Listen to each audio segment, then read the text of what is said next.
Salut toi!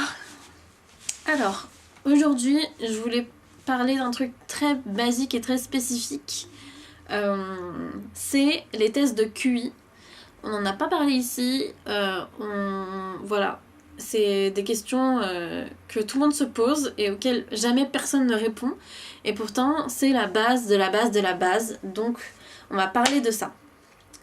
On va d'abord parler du diagnostic de douance intellectuelle. Pourquoi est-ce que c'est important et pourquoi ça ne l'est pas du tout? Alors, pourquoi c'est important? Un test de QI, c'est un test qui te donne le chiffre, ton QI, ok, ça c'est cool, c'est bien, mais ça sert à rien. Et aussi, enfin si ça sert quand tu as envie d'entrer dans un établissement qui te demande ton QI, voilà. Mais surtout, le test de QI te fournit ton profil intellectuel et la manière dont tu fonctionnes, là où tu as tes forces et tes faiblesses.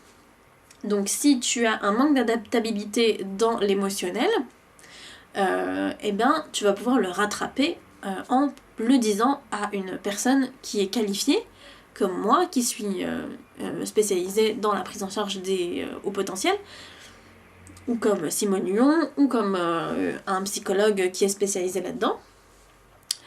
Et quand tu as de très grandes forces, je sais pas, en intelligence logico-mathématique, ben tu sauras que tu auras des facilités là-dedans et que tu peux devenir, je sais pas moi, comptable ou autre, ou que sais-je. Voilà. En tout cas, tu as des facilités là-dedans, donc tu peux gérer ça.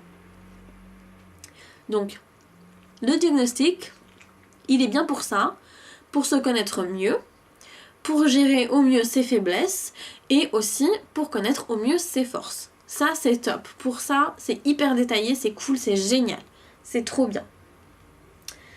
Là où ça ne sert à rien du tout, le test de QI, c'est quand tu sais déjà que tu es surdoué, que tu sais déjà que tu as certaines forces et certaines faiblesses, et que tu n'as pas besoin d'avoir un chiffre pour avancer.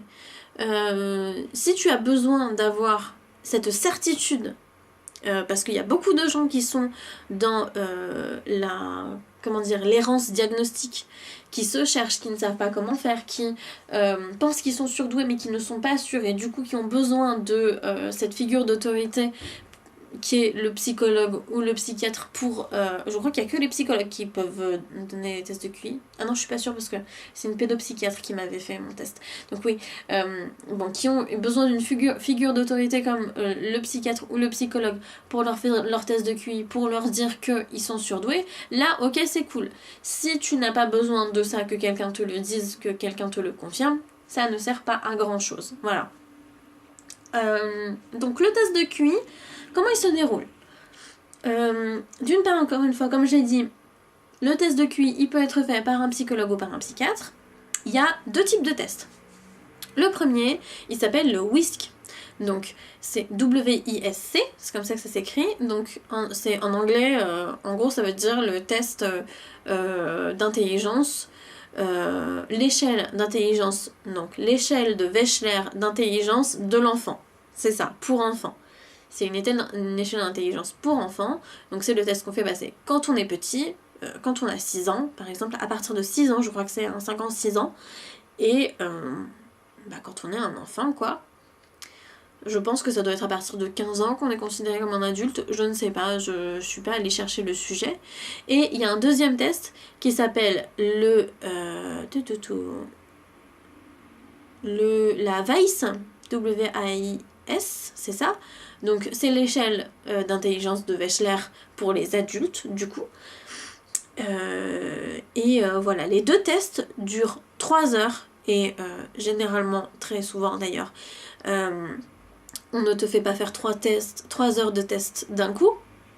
On te fait faire 2 sessions de 1h30 parce que sinon c'est trop et ça peut fausser les résultats. D'ailleurs, parlant de fausser les résultats, il y a plein de choses qui peuvent fausser les résultats. Il y a l'état dans lequel tu te sens en ce moment, il y a la personne qui te fait passer le test. Si c'est quelqu'un qui est trop neutre et qui t'encourage pas, ou si c'est quelqu'un qui t'encourage ou ce genre de choses, voilà, tu peux te sentir mal et ça peut aller très très bien ou ça peut aller très très mal, donc il y a ça à prendre en compte. Il y a des moments de stress, par exemple j'ai fait une interview avec Caroline Verdier qui a passé son test de QI quand elle était adulte et elle était en burn-out, donc ça peut fausser les tests et voilà, donc il y a des choses qui faussent les tests. Aussi, il faut savoir que le test d'intelligence pour les enfants est plus précis que le test d'intelligence pour adultes, parce que le QI n'est pas une valeur immuable dans une vie. Le QI, c'est une valeur qui bouge dans la vie. C'est-à-dire que si tu es un enfant qui a vécu dans une extrême pauvreté et que tu passes ton test de QI, peut-être que si tu changes d'environnement et que tu te retrouves dans une famille très aisée et très littéraire qui te donne énormément de cours, tu vas changer de QI et peut-être être surefficient plus tard, on ne sait pas, ça peut changer. Donc voilà, donc, les tests de QI, il y a ça à prendre en compte chez les enfants et chez les adultes. On peut passer le test en étant enfant et le test en étant adulte et ne pas avoir le même résultat à la fin. C'est possible puisque c'est une valeur qui bouge avec le temps.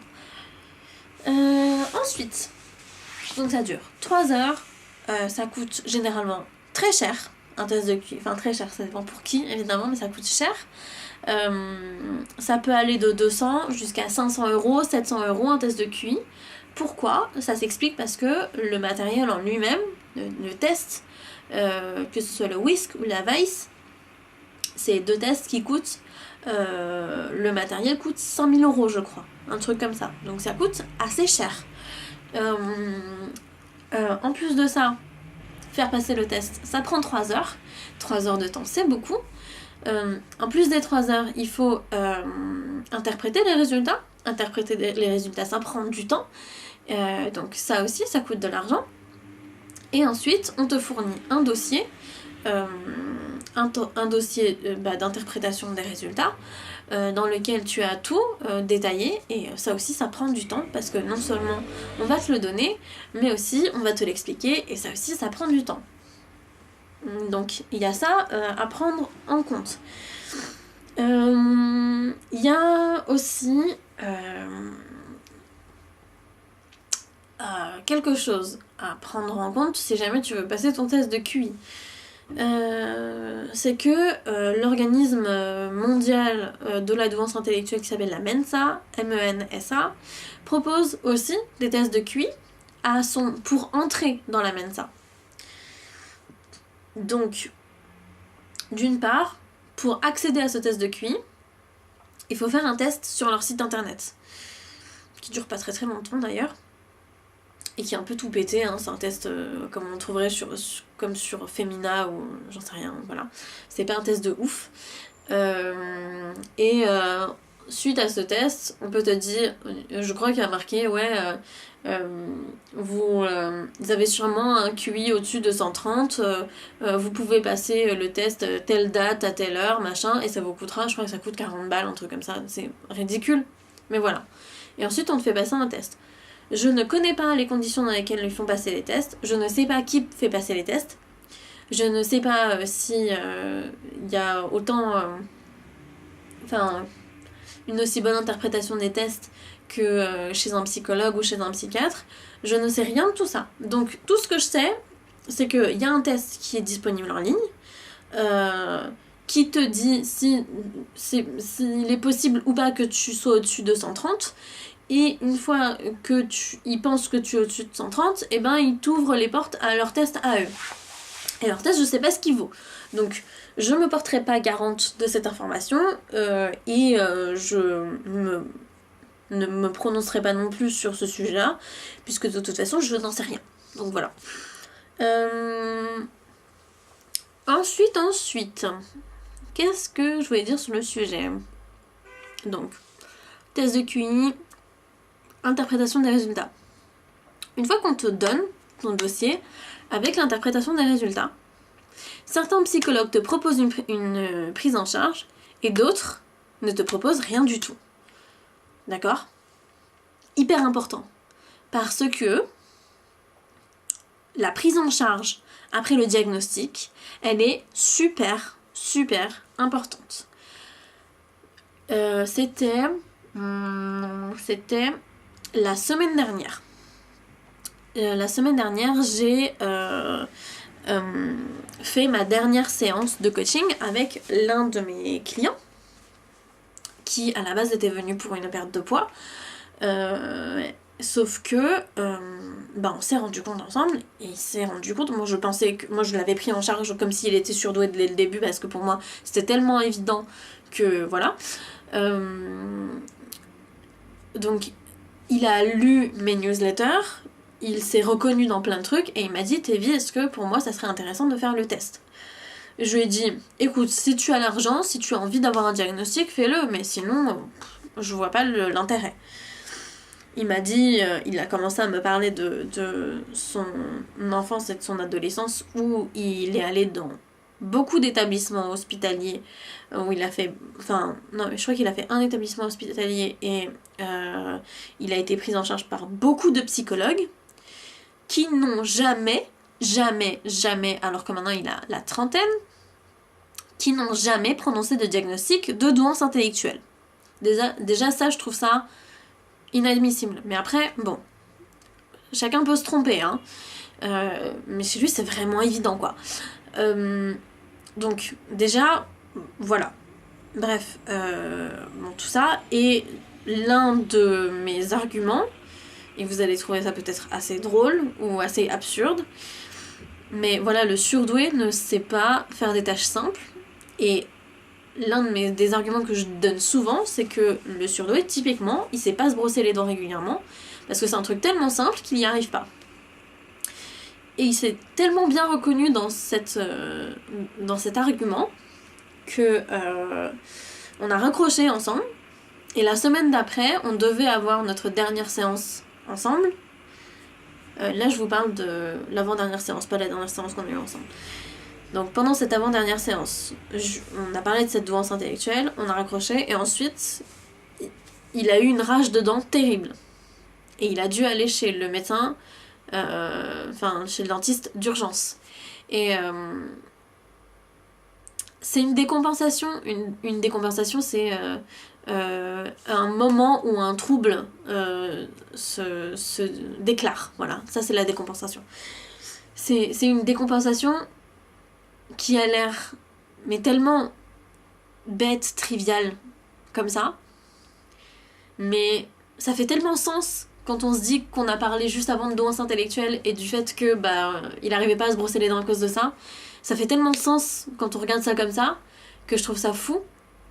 Et chez certaines personnes, le diagnostic de douance intellectuelle, il est tellement fort que c'est pas seulement une rage de dents qui va se mettre en place. Il peut y avoir des dépressions qui peuvent arriver, il peut y avoir des burn-out, il peut y avoir, je sais pas, voilà, il y a plein de décompensations qui peuvent se produire avec ce genre de diagnostic.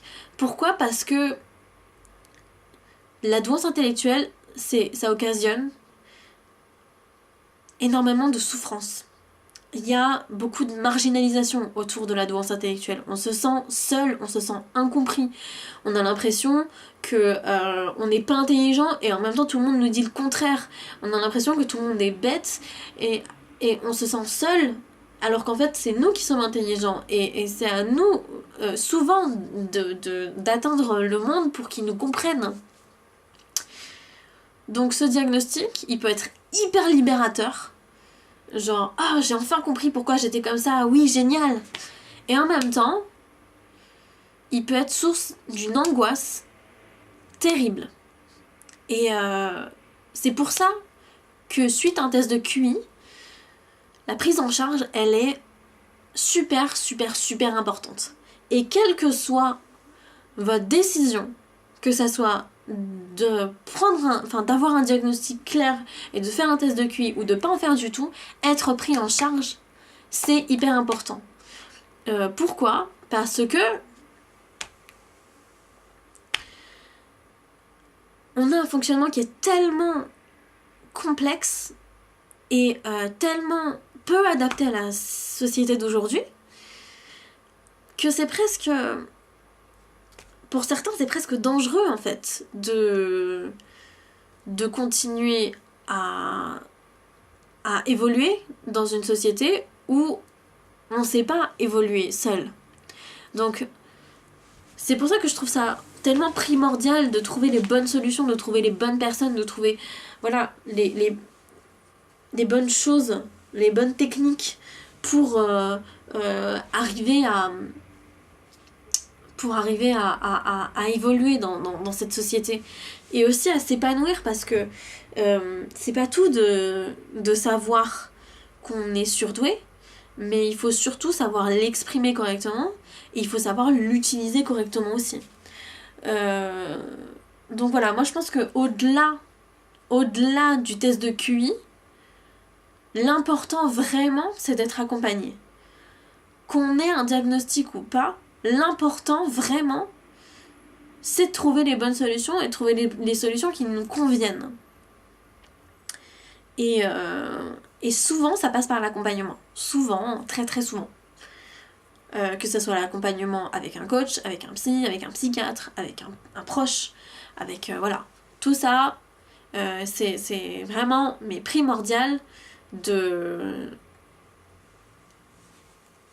se tourner vers l'extérieur pour trouver une aide et pour être accompagné, quoi. Voilà. Je pense que c'est tout sur les tests de QI.